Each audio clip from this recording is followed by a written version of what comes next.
महाराष्ट्रात मुस्लिम आरक्षणावरून एक नवीन वाद आता निर्माण झालाय। महाराष्ट्रातील सामाजिक न्याय विभागाने 2014 मध्ये मुस्लिम समुदायासाठी स्पेशल बॅकवर्ड कॅटेगरी ए अंतर्गत जात वैधता प्रमाणपत्र देण्यासाठी काढलेला शासन निर्णय रद्द केलाय। या निर्णयामुळे गेल्या 12 वर्षांपासून प्रत्यक्षात कधीच लागू न होणाऱ्या मुस्लिम आरक्षणाचा मुद्दा आता पुन्हा एकदा तापलाय आणि हा चर्चेचा विषय बनलाय।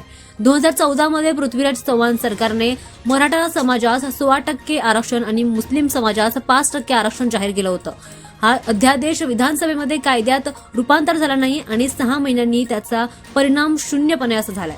तरीही त्यासंबंधित शासन निर्णय आणि प्रमाणपत्र प्रशासनात अस्तित्वात होती। आता सामाजिक न्याय विभागाने 17 तारखेला हे परिपत्रक आणि GR रद्द केल्यामुळे प्रशासनात मोठा गोंधळ झालाय। सरकारने म्हटलंय की आरक्षण प्रत्यक्षात कधीही लागू झालं नव्हतं आणि कोर्टाच्या निर्णयानुसार ही सध्याची कारवाई केवळ तांत्रिक आवश्यकता पूर्ण करण्यासाठी आहे। विरोधकांनी हा निर्णय अल्पसंख्याक विरोधी असल्याचा आरोप केलाय।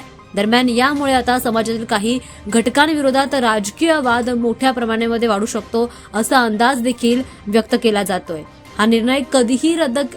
तरीही निर्णय रद्द केल्यास 12 वर्ष विलंब का लागला अशी आता चर्चा सुरू आहे। या मुद्द्यावर आता आरोप प्रत्यारोप देखील मोठ्या प्रमाणामध्ये सुरू असल्याचं पाहायला मिळतं।